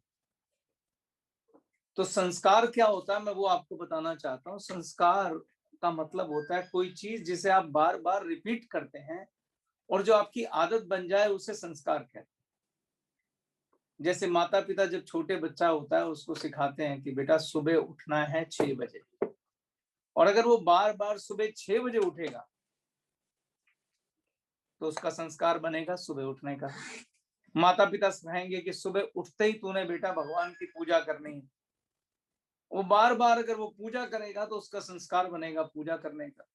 माता पिता ने सिखाया बेटा उठते ही सुबह दादा दादी को प्रणाम करना, शुरू में उसको रोज करवाया प्रणाम, धीरे धीरे वो उसका संस्कार बन जाएगा। माता पिता ने सिखाया कि बेटा दान देना, उसके हाथ से भिखारी को दान दिलाया, जरूरतमंदों को दान दिलाया, तो उसका संस्कार दान देना बन जाएगा। और जब आपके पास ऐसे संस्कारों की पूरी लिस्ट होगी जिसका अंदर सब पॉजिटिव ही पॉजिटिव होगा, तो उसके परिणाम आप खुद समझ सकते हैं क्या होंगे। तो सारा खेल संस्कारों का है कि हमें जीवन भर के संस्कार बनाने हैं। जब जब कुछ अच्छी बात ध्यान आए तो उसके ऊपर, जैसे हमने 40 दिन का कार्यक्रम किया, ये आपका संस्कार बनाने का ही प्रयास है, क्योंकि सबकॉन्शियस माइंड आपके संस्कारों से चलता है। जिसके संस्कार अच्छे उसका जीवन अच्छा है। जिसके संस्कार, अब जैसे मैंने कुश को देखा, कुश जो है अपनी माता जी को लेकर दुनिया भर के तीर्थ कराता है, ये उसके संस्कार का नतीजा है। और ये सब कुछ जो वो कर रहा है वो अपने बच्चों को भी सिखाएगा, तो उसके बच्चों को प्रताप मिलना ही मिलना है। आप एक फलित जीवन जीते हैं दोस्तों। फलित मतलब आपके पूर्व जन्मों का कर्म और इस जन्मों के अच्छे कर्म, आपके माता पिता के अच्छे कर्म, उसके हिसाब से आपका आज का जीवन तय होता है। तो आज जो आप संस्कार डेवलप करेंगे वो आपके भविष्य के लिए भी और आपके बच्चों के लिए भी अच्छा होगा। तो मैं कितना सोचता हूं, लेकिन मैं क्या सोचता हूं, क्या ये सोचता हूं के अंदर एक गहरी बात ये है। अल्टीमेटली सरबजीत जी आपसे कहना चाह रहे थे कि हम कुछ भी करें, हमें पॉजिटिव सोच का संस्कार अपने अंदर डालना चाहिए। सवाल है ये होगा कैसे। आज सरबजीत जी ने एक तार छेड़ दिया कि चेतन जी आपको गुणों के बारे में बताएंगे, तो मैं आपको गुणों के बारे में अभी बता देता हूँ, क्योंकि ये एक ऐसा ज्ञान है जो हर व्यक्ति को पता ही होना चाहिए। मैं जो अब आपको बताने जा रहा हूँ उसकी बात बहुत सारे लोग करते हैं, पर मैं माँ भगवती से प्रार्थना करता हूँ कि मैं जो कहूँ वो मेरे वाणी पे आके बैठे और आपको एक शुद्ध सच्चा ज्ञान मिल सके कि गुण क्या होते हैं। देखो, गुण 3 प्रकार के होते हैं। एक होता है सात्विक गुण, अगर आप लिखना चाहें, एक होता है राजसिक गुण और एक होता है तामसिक गुण। हमारा पूरा जीवन इन गुणों के अधीन होता है। पहले तो मैं आपको बताता हूँ सात्विक गुण कौन से होते हैं, राजसिक गुण कौन से होते हैं और तामसिक गुण कौन से होते हैं। शब्दों में मत जाइएगा, उसकी गहराई को समझिएगा। सात्विक गुण होते हैं जब आपका मन बड़ा जागृत, प्रसन्नता, उत्साह, कुशाग्र बुद्धि, मुक्ति और हल्कापन महसूस करे, तो ये सात्विक गुण है। जब आप हल्कापन महसूस करें, शांत महसूस करें, प्रसन्नता महसूस करें, उत्साह महसूस करें, आपकी बुद्धि कुशाग्र हो, ऐसे तेज से बुद्धि चल रही हो, आप बिल्कुल थकावट महसूस ना करें, इन ए वे कि आपको लगे मैं प्रकाशमान हूं, उस समय बहुत शांत हूं, खुश हूं, तो ये आपका सात्विक गुण है। राजसिक गुण को होता है जब आपको बेचैनी हो, मन में तरह तरह की लालसाएं हों, इच्छाएं हों, और वो इच्छाएं चूंकि पूरी नहीं हो पा रही हैं, ये उसके लिए लड़ाई चल रही है, तो उसके लिए मन में एक बेचैनी हो, अरे मैं ये करना चाहता था, ये नहीं हुआ, आज बच्चे को स्कूल ले जाना चाहता था, ये नहीं हुआ। तो ये जो बेचैनी है ये राजसिक गुण के अधीन होती है। और जो तामसिक गुण है उसमें क्रोध, गुस्सा, आलस, निद्रा, जड़ता, सुस्ती, वासना, मादक पदार्थ यानी शराब का सेवन, सिगरेट का सेवन, वेश्यावृत्ति, ये सब तामसिक गुणों के अधीन आती है। मैंने सिर्फ आपको गुणों के प्रकार बताए, और हम वो करते हैं जो हमारा मन करता है। अभी जो सरबजीत जी ने लाइन बोली थी, कितना सोचता हूं मैं, लेकिन मैं क्या सोच रहा हूं और क्या मैं सोचना, क्या ये सोचता हूं मैं, ये लाइन आपके गुणों के अधीन है।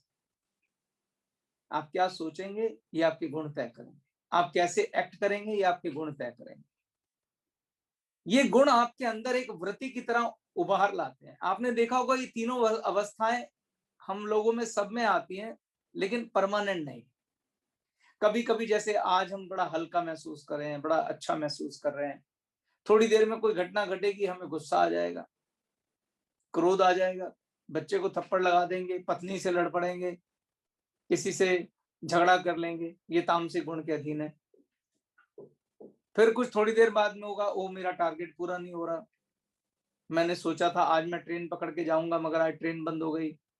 जब जब कोई आपकी इच्छा आपके अनुरूप नहीं घटती है तो आपका राजसिक गुण क्रिएट हो जाता है। आप जितने भी काम करते हैं, बड़े बड़े चेक बनाना चाहते हैं, उसकी मेहनत करना चाहते हैं, आप गाड़ी खरीदना चाहते हैं, आप बंगला खरीदना चाहते हैं, आप हवाई जहाज खरीदना चाहते हैं, आप यूरोप टूर में जानते हैं, ये सारी जो वृत्ति आपके अंदर आती है राजसिक गुण के अधीन है। तो उम्मीद करता हूं पहले आपको ये 3 गुण समझ में आ गए। और हम जो भी हमारी इच्छाएं होती हैं, हम उन इच्छाओं को करते इसलिए हैं क्योंकि हमें लगता है कि जब ये इच्छा पूरी होगी तो मैं खुश हो जाऊंगा, मैं यूरोप जाऊंगा, मैं खुश हो जाऊंगा, मैं गाड़ी लूंगा, मैं खुश हो जाऊंगा, मैं 5 लाख का चेक कमाऊंगा, खुश हो जाऊंगा।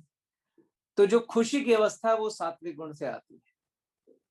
एंड ऑफ द डे अगर आप बात को गहराई से समझेंगे तो हम सबको सात्विक गुण चाहिए, क्योंकि सात्विक गुण की अवस्था को अटेन करने के लिए ही हम तामसिक और राजसिक क्रियाएं करते हैं। किसी को लगता है मैं शराब पीऊंगा तो मैं खुश हो जाऊंगा, लेकिन तामसिक गुण की जो अवस्था है उसमें खाली भ्रम होता है खुश होने का, पर एक्चुअली आप होते नहीं। तो अब आप अपना जीवन कैसे जिएंगे, आप कितने पॉजिटिव रहेंगे, कितने नेगेटिव रहेंगे, आपको कितना गुस्सा आएगा, कितनी इच्छाएं आएंगी, कितना खुशी होगी, डिपेंड करता है कि आपके अंदर किस चीज की वृत्ति किस समय कितनी ज्यादा रहती। पर आप अपने गुणों के अधीन है, आपका मन आपके गुणों के अधीन। आपने देखा होगा आपके आसपास बहुत सारे लोग हैं, किसी के अंदर सात्विक गुण ज्यादा होगा, किसी में तामसिक होगा, किसी में राजसिक ज्यादा। तामसिक मतलब कोई ऐसा होगा जो सुबह से लेकर शाम तक शराब में डूबा रहेगा, झगड़े करेगा, लड़ाइयां करेगा, गुस्सा करेगा, पीटेगा, मारेगा। उसका मतलब यह है कि उसके अंदर तामसिक गुणों की वृत्ति ज्यादा है।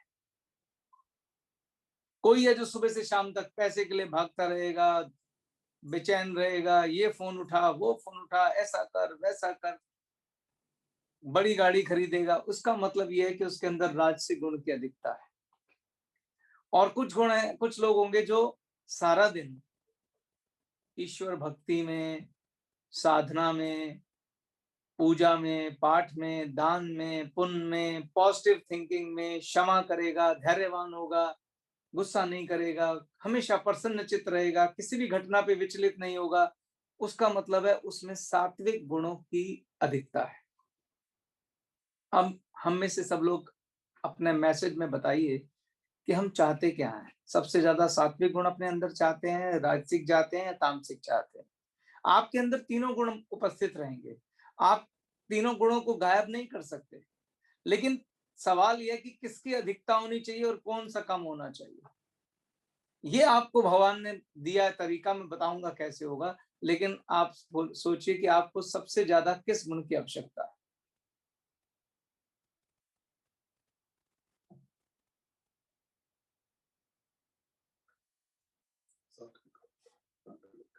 कुछ आप बताइए, लोग क्या कह रहे हैं? सात्विक गुण सर। Very good. मुझे मालूम है सभी इतने ज्ञानवान हैं कि सब सात्विक गुण की ही मांग करेंगे, क्योंकि जब सात्विक गुण आता है बाकी सब जो चीजें मिलेंगी आपको, चाहे वो राजयोग मिले, चाहे आपको पैसा, गाड़ी, सब कुछ मिले, तो आप जब उसे सात्विक गुण वृत्ति से देखेंगे तो साथ में खुशी फ्री में आती है। राजसिक गुण से प्राप्त की हुई धन संपदा किसी काम की नहीं होती। तो सात्विक गुण से सब कुछ अपने आप मिल जाता है। तो सवाल है कि हम ज्यादा से ज्यादा सात्विक गुण में रहें कैसे। मन बड़ा चंचल है। मैं आपको बड़े सिंपल उदाहरण से समझाऊंगा कि आप में जो वृत्तियां मतलब होता है जो अंदर, आपके जीवन में कोई भी घटना घटती है, ये बात अब गहराई से सुनिएगा, गौर फरमाइएगा। आपके जीवन में जो भी घटना घटती है, जैसे यहां पर अब हजारों लोग बैठे हैं, सबके जीवन में मान लो एक ही घटना घटी। उदाहरण के लिए मोबाइल गुम हो गया या मोबाइल चोरी हो गया। 1000 के 1000 लोग क्या एक ही तरीके से सोचेंगे या रिएक्ट करेंगे? नहीं। अब आप मोबाइल गुम होने पर कैसे रिएक्ट करेंगे, ये डिपेंड करता है आपके अंदर कौन से गुण की वृत्ति उठी, सात्विक गुण की, राजसिक की या तामसिक की। सात्विक गुण जिसकी वृत्ति उठी वो कहेगा, वो उसको आध्यात्मिक तरीके से देखेगा, चलो भला उस व्यक्ति का जो ले गया, कोई बात नहीं, भगवान भला करेगा, मेरे लिए घटना है कि मेरे को ये शायद ये मेरा नुकसान होना ही था। राजसी गुण वाला बेचैन हो जाए, अरे मैंने ये मोबाइल लिया था, इतनी महंगा मोबाइल था, ऐसा था, वैसा था, ये था। तो राजसिक वाला जो है वो बेचैन हो जाएगा। मगर जो तामसिक वाला है वो बहुत गुस्सा करेगा, क्रोध करेगा, वो ढूंढेगा मैं किसके ऊपर ब्लेम लगाऊं। अपनी बीवी को डांटेगा तो दरवाजा ठीक से नहीं कर सकती, ऐसा नहीं कर सकती, तो वैसा नहीं कर सकती, गुस्सा करके पागल हो रहा होगा। तो उसके अंदर तामसिक गुण की वृत्ति पैदा होगी। सेम घटना को अलग अलग लोग अलग अलग गुणों से डील करते हैं। जो सी वृत्ति उस समय जाग गई उसी वृत्ति से वो डील करेगा। कई बार आपने देखा होगा, अगर कोई व्यक्ति अंदर से, हम कई बार अंदर से गुस्से में होते हैं, यानी तामसिक गुण हमारे अंदर जागृत होता है, तो एक बच्चे ने छोटी सी हरकत या छोटी सी गलती करी, तो कुछ कहना भी नहीं था और हम उठा के उसको थप्पड़ मार दिए अपनी, और बाद में कहते हैं यार मैंने अपने ऑफिस की फ्रस्ट्रेशन अपने बच्चे पे निकाल दी। नहीं, आपका तामसिक गुण जागृत था और उस गुण ने आपसे ये काम कराया। तो आप जो भी अपने जीवन में कार्य करेंगे वो आपके गुणों के अधीन है। अब आपके मन में सवाल होगा, सर हम इन वृत्तियों पे नियंत्रण कैसे करें? बहुत अच्छा रहेगा अगर आपके अंदर सात्विक वृत्ति हमेशा जागृत रहे। तो सवाल है कि आपके अंदर सात्विक वृत्ति हमेशा जागृत रहे कैसे? क्योंकि आपका नियंत्रण आए कैसे? गुस्सा आ गया तो आ गया। तो उसका मैं आपको एक तरीका बताता हूं। यही बात जुड़ी हुई है संस्कारों से, समझिएगा ध्यान से। आप जिस, एक वर्ड होता है हमारे यहाँ सत्संग, सत्संग का मतलब होता है सात्विक गुणों के व्यक्ति वालों का संग या सत्य का संग। या आप खुद देखिए, आप जिस तरह के माहौल में होते हैं वैसे ही गुण आप में जागृत हो जाते। मान लीजिए आप मंदिर में गए हैं, मस्जिद में गए हैं, गुरुद्वारे में गए हैं, और वहां पे उस समय वही चर्चा चल रही है भगवान की, क्षमा की, धैर्य की, जैसे अभी चल रही है। इस समय जो भी चल रहा है इसे हम सत्संग ही कहते हैं। आप मेरे साथ हैं, हम सब मिलके एक सत्संग कर रहे हैं। तो इस समय आपके अंदर सात्विक गुण की अधिकता है। आपने मेडिटेशन किया, इस तरह का डिस्कशन किया, तो आपके अंदर अगले 2-4 घंटे यही वृत्ति रहने वाली है। अब कोई भी घटना होगी आप इसको इसी तरीके से डील करेंगे। और मान लीजिए आपने एक ऐसी महफिल में बैठ गए जहां शराब चल रही है, शवाब चल रही है, बातें चल रही हैं दूसरे तरह की, उस समय आपकी तामसिक वृत्ति पैदा हो जाए। अगर आपने कोई धार्मिक सीरियल देखा है या धार्मिक ज्ञान की बात देखी है या धार्मिक आपने उपदेश देखा है तो आपकी सात्विक वृत्ति पैदा हो जाए। अगर आपने पड़ोसी को गाड़ी लाते हुए देखा है और आपकी पत्नी कह रही है कि भाई गाड़ी तो हमारे पास भी होनी चाहिए, तो उसी समय आप सोचने लगेंगे मेरी तनख्वाह इतनी है, अगर मैं इतने की किस्त बनाऊंगा, ऐसे करूंगा, ऐसे लोन लेके गाड़ी ले लूंगा, तो ये बेचैनी शुरू हो गई है, राजसिक गुण है। इसमें संतोष गायब हो गया, धैर्य गायब हो गया। तो आप किस माहौल में रहते हैं ज्यादा, किन लोगों के बीच में ज्यादा रहते हैं, किस तरह की चीजें करते हैं, उससे आपकी वृत्तियां, आपका संस्कार बन जाती है। तो मैं हमेशा एक शब्द बोलता हूं जिस शब्द का नाम है बैलेंस। बैलेंस आपके जीवन का आधार है। मैं जो कहने जा रहा हूं मैं उससे ये नहीं कह रहा कि आपकी तीनों वृत्तियां बंद हो जाएंगी। कभी तीनों वृत्तियां चाहिए होती हैं, लेकिन उसके ऊपर आपका नियंत्रण होना चाहिए। तो मैं आपसे कहना चाहता हूं कि आप जीवन में कम से कम अपने जीवन का 10% हिस्सा अध्यात्म को भी दान कीजिए। 10% तन मन धन का दान होना चाहिए। तन का मतलब श्रम दान, मन मतलब आध्यात्मिक, और धन मतलब आपका पैसा। मैं आपको 5 शब्द दे रहा हूं, अगर आप लिखना चाहें। ज्ञान, ध्यान, दान, जप और समाधि। ज्ञान मतलब नॉलेज, ध्यान मतलब चिंतन, जो अभी आप कर रहे थे ध्यान, चिंतन जिस पे विचार करना है। दान जो देना है आपने, दान मैंने आपको कई तरह के बताए थे, मैं बता दूंगा। जप और समाधि। ये 5 आपके बल हैं जो आपको सात्विक गुणों में रखेंगे। ज्ञान जो मिलता है आपको वो स्वाध्याय से मिलता है और सत्संग से मिलता है। सत्संग इस समय चल रहा है और स्वाध्याय का मतलब होता है कुछ ना कुछ पढ़ना। जैसे आप कुरान पढ़ें, भागवत गीता पढ़ें, गुरु ग्रंथ साहब पढ़ें, बाइबल पढ़ें, ये आपका स्वाध्याय है। स्वाध्याय मतलब इसको पढ़ना। जब आप ईश्वर की वाणी को पढ़ेंगे तो आप में सात्विक गुण का उदय होगा। और रोज अपने 24 घंटे में से 10% आपको इसके ऊपर देना चाहिए। ज्यादा नहीं दे सकते तो 1 घंटा दे दीजिए, 10% तो मैक्सिमम है। उससे क्या होगा, पूरा दिन आपकी वो वृत्ति आप पे छाई रहेगी और होने वाली घटनाओं को आप उसी तरीके से देखेंगे और मन आपका शांत रहेगा। सेम ही घटना पे एक आदमी बहुत विचलित हो जाता है और एक बहुत शांत हो जाता है। मैंने ऐसे लोगों को भी देखा है जिनके अपने परिजन की मृत्यु हो गई और उन्होंने बहुत प्यार से उसके चेहरे पर, मस्तिष्क पर प्यार दिया, ना रोए, ना चिल्लाए, ना छाती पीटी, बस ईश्वर से बैठ के 5-10 मिनट प्रार्थना की, क्योंकि उनका सात्विक गुण जागा हुआ था। वो गुण जागेगा तभी जब आपका संस्कार हो। अचानक नहीं जागता है, प्रयास करना पड़ता है, लगातार उस वृत्ति की आदत डालनी पड़ती है। तो मैंने आपको बोला ज्ञान जो है स्वाध्याय से मिलेगा और सत्संग से मिलेगा। सत्संग इस समय चल रहा है और आप अपना स्वाध्याय करें। दूसरा, ध्यान। जब आप ज्ञान लेते हैं तो फिर उसका आप ध्यान भी करते हैं। ध्यान का मतलब ये नहीं आप आंखें बंद करके बैठ जाइए। ध्यान का मतलब है उस चीज का चिंतन करना, सोचना जो आपने पढ़ा। जब आप उसका चिंतन करते हैं, ये सबसे बढ़िया स्टेज होती है सात्विक गुण को अपने अंदर पैदा करने की। मान लो आपने आज एक मूवी देखी, तो मूवी देखने के बाद आप क्या करते हैं? अगर मूवी बहुत अच्छी है तो आप उसके बारे में सोचने लग जाते हैं, अरे यार वो कितना अच्छा सीन था, वहां पे हीरो ने कितना अच्छा किया था, उसने कितना बढ़िया रोल किया, वो हीरोइन ने कितना बड़ा रोल किया, वो बच्चा कितना बढ़िया था। करते हैं कि नहीं करते? इसको चिंतन कहते हैं।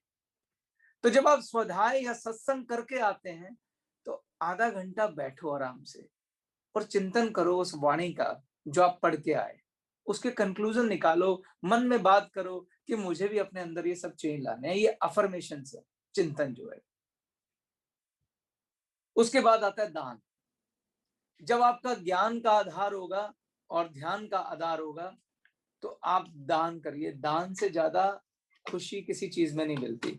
लेकिन दान कितने तरह के होते हैं? दान कई तरह के हैं। मैंने आपको कल भी दान की महिमा बताई थी। धन दान और श्रम दान तो आप सब जानते हैं। और कभी ये इंतजार नहीं करना चाहिए जब आप अमीर हो जाएंगे तो आप धन दान देंगे, नहीं। धन दान का मतलब है त्याग। अपने अपने जो मैंने कमाया उसमें से मैंने 10% का त्याग कर दिया। अगर आपके घर में 5 रोटी है या आपने घर में 10 रोटी बनाई है तो 1 रोटी आप दे दीजिए। थोड़ा सा अपनी भूख कम कर लीजिए। इसको बोलते हैं सच्चा दान। चाहे किसी के पास 100 करोड़ हो और उसने उसमें से 1 लाख रुपया दे दिया, और अगर किसी के पास 100 रुपए हैं, उसने 10 रुपए दे दिए, जो 100 रुपए वाले का दान है वो बड़ा माना जाएगा, क्योंकि उस ईश्वर को पैसे का हिसाब नहीं आता, आपके दिल का हिसाब आता है। उसको क्या पैसों की वो कैलकुलेशन करनी है, वो आपका दिल देख रहा है, वो आपका त्याग देख रहा है। तो कई लोग जो ये सोचते हैं मेरे पास जब ऐसा होगा मैं तब ऐसा कर दूंगा, मैं ऐसा हूं ना ना ना ना। आज क्या कर रहा है, इस परिस्थिति में क्या कर रहा है? जब परिस्थिति हो, जब विपत्ति का समय होता है, आपकी 4 चीजों की परीक्षा होती है। स्त्री की परीक्षा, मित्र की परीक्षा, धर्म की परीक्षा, धैर्य की परीक्षा। विपत्ति के समय में ही इन चारों का असली परीक्षा आपका ईश्वर लेता है। आपका धैर्य, विपत्ति के समय में धैर्य रखना चाहिए। विपत्ति किस पे नहीं आई? जब जब भगवान धरती पे आए, हर भगवान, चाहे कोई भी धर्म उठा लीजिए, उन्होंने ये एग्जाम्पल के साथ समझाया कि विपत्ति तो मुझ पे भी आएगी, क्योंकि ये धरती लोक का नियम है। राम आए, वनवास गए। जीसस ने कितनी विपत्ति सही। जिस जिस धर्म में आप हैं, आप देखिए, आपके गुरु हो या आपके पैगंबर हो, सब ने विपत्तियां सही। विपत्ति सबको आती है, लेकिन विपत्ति में आपको अपना धर्म और धैर्य नहीं छोड़ना होता। तो विपत्ति में हमारे शास्त्रों में लिखा है 4 चीजों की परीक्षा होती है, आपकी स्त्री की, अपनी पत्नी या पति की। जब मैं स्त्री कह रहा हूं तो पति और पत्नी दोनों हो गए। आपके मित्र की, विपत्ति में जो मित्र साथ दे वही सच्चा मित्र है। आपके धैर्य की, आपको बड़े पेशेंस के साथ विपत्ति के समय में रहना है, अपना धर्म नहीं छोड़ना है। धर्म का मतलब मैं रिलीजन नहीं बोल रहा हूं, धर्म का मतलब है जो आपके कर्तव्य हैं।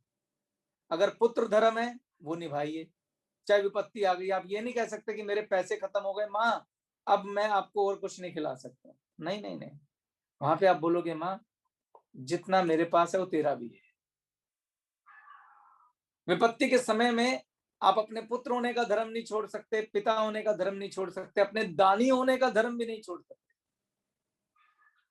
जो आप ज्ञान का दान दे रहे हैं, धन का दान दे रहे हैं, समय का दान दे रहे हैं, क्षमा दान दे रहे हैं, आप विपत्ति का हवाला देके अपना धर्म नहीं छोड़ सकते। तो विपत्ति में धैर्य रखना और अपना धर्म निभाना। तो दान में क्या क्या हो गया? क्षमा दान, धन दान, सेवा दान, सम्मान दान, ज्ञान दान, श्रम दान, धर्म दान, आभार दान, सहनशीलता, सब कुछ आएगा। और इसकी असली परीक्षा आपकी विपत्ति में ही। जैसे मैं आपको अपने भाई का उदाहरण देता हूं।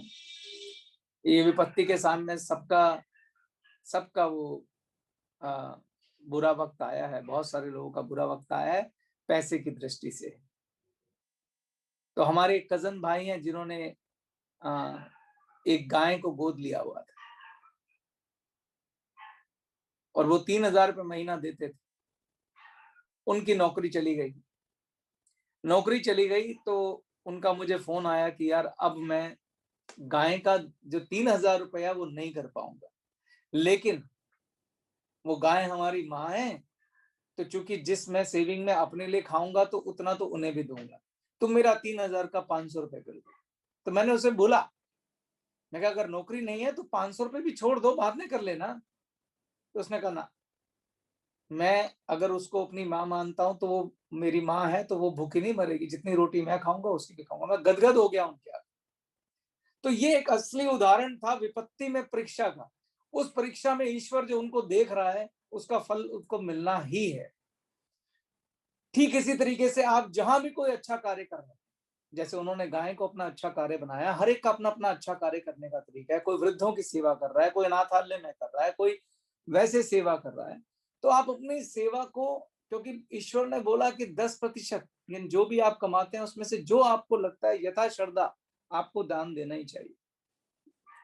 तो क्षमादान हो गया।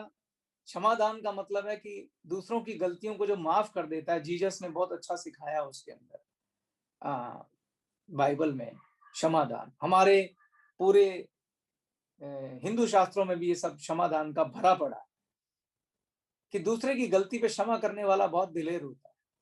अगर कोई शरणागत आपके आगे शरण मांग ले, हमारे यहाँ ये बहुत सारी कहानी है कि किसी ने आगे शरण मांग ली, किसी ने आपसे क्षमा मांग ली, तो उसे क्षमा करना चाहिए। धन दान देना, सेवा दान देना, ये इस सिख धर्म में सबसे अच्छा सिखाया जाता है सेवा दान। कितनी सेवा आप कर सकते हैं। लंगर के लंगर लगाए जाते हैं, माता पिता की सेवा, बड़े भाई की सेवा, पति की सेवा, ये सब सेवा में आता है। सम्मान दान, सम्मान देना, इज्जत देना, रिस्पेक्ट देना दूसरों को, बड़ों को सम्मान, छोटों को प्यार, ये भी एक, क्योंकि आप कुछ भी ऐसा दे रहे हैं जिसके अंदर आपका कोई, उसके अगेंस्ट आपको कोई चाहिए नहीं।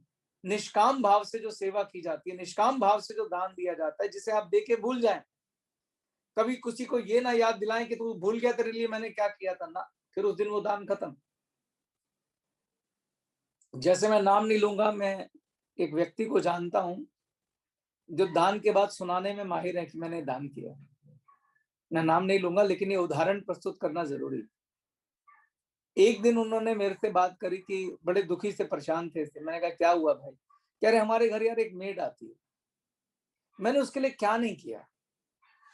मैंने उसको घर से कपड़े दिए, उन्हें घर पे बिठा के खाना खिलाया, मैं उसको ये करता था, मैं वो करता था।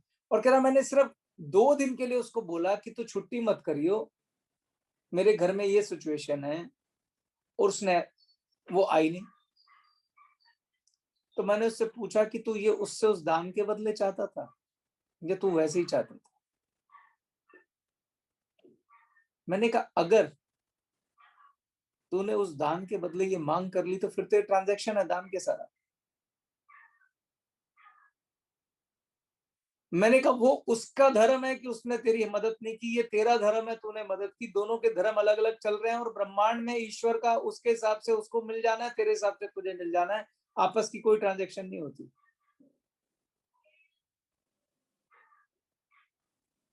यही दान की महिमा है। चौथी चीज है जप।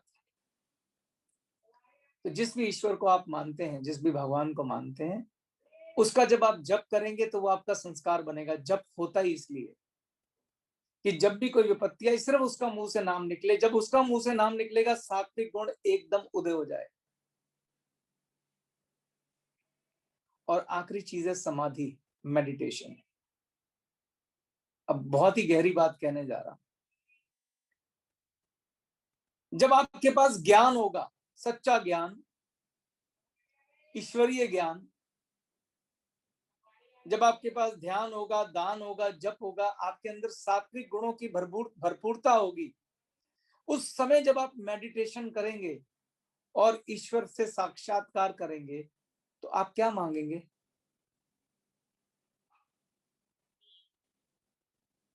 एक राक्षस क्या मांगता है और एक देव क्या मांगता है? मांग मांग में फर्क हो जाता है कि नहीं हो जाता है?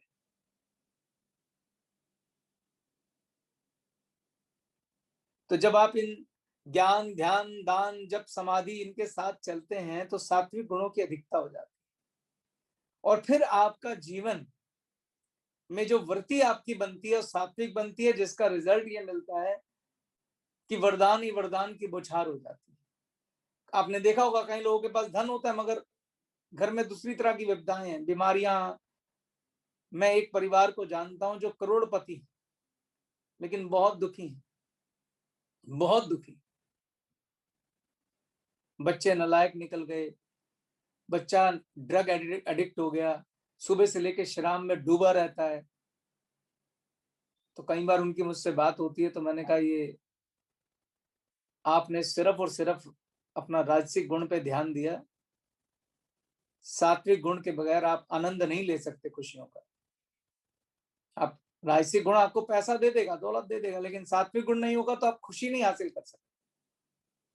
तो इसीलिए हमने एक नारा दिया था कि आप अपने एक हाथ में परमार्थ लीजिए और एक हाथ में स्वार्थ लीजिए। इसका बैलेंस जो है वो आपके जीवन को अच्छा बनाए।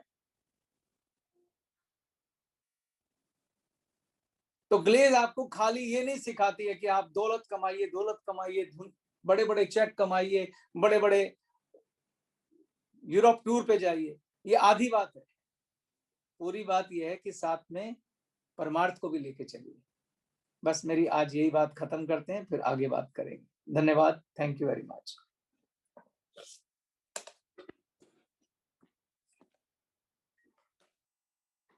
Thank you so much Chetan sir, आपका बहुत बहुत धन्यवाद। मुझे लगता है कि बहुत ही वंडरफुल बात चेतन सर ने की है। एक बार जोरदार तालियां चेतन सर के लिए। बहुत खूब, बहुत वंडरफुल, बहुत ही शानदार।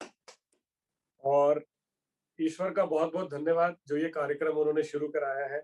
मुझे लगता है ये 40 दिन जो हम एक साथ हैं, जो हम ये दिन की शुरुआत कर रहे हैं, जिस वाइब्रेशन के साथ, जिस पॉजिटिविटी के साथ, हम जीवन में जो भी पाना चाहते हैं वो 100% हमें मिल रहा है, वो मिलेगा और वो मिल रहा है। Thank you so much. ये कार्यक्रम शाम को 6 बजे एक बार जूम पर फिर होगा। हमारे जो साथी जो अटेंड नहीं कर पाए हैं वो जुड़ सकते हैं शाम को 6 बजे।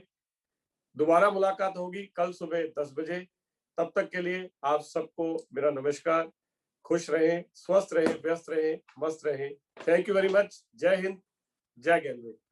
Thank you very much. आप सबको बहुत बहुत धन्यवाद। अगर मेरी कोई बात किसी को बुरी लगी हो या उनके विश्वास के साथ मैच ना करती हो तो मैं उसके लिए क्षमा चाहता हूँ। मेरा एकमात्र उद्देश्य ये था कि आप सबका कल्याण हो, आप सबका भला हो, क्योंकि आप मेरा परिवार हैं। आप किसी भी धर्म से, जाति से, वर्ग से हैं तो आप मेरा परिवार हैं। और मैं ईश्वर से प्रार्थना करता हूँ कि आपको वो स्वस्थ में वो सब कुछ मिले जो मिलना चाहिए, जो ईश्वरीय शक्ति के साथ मिलना चाहिए। धन्यवाद।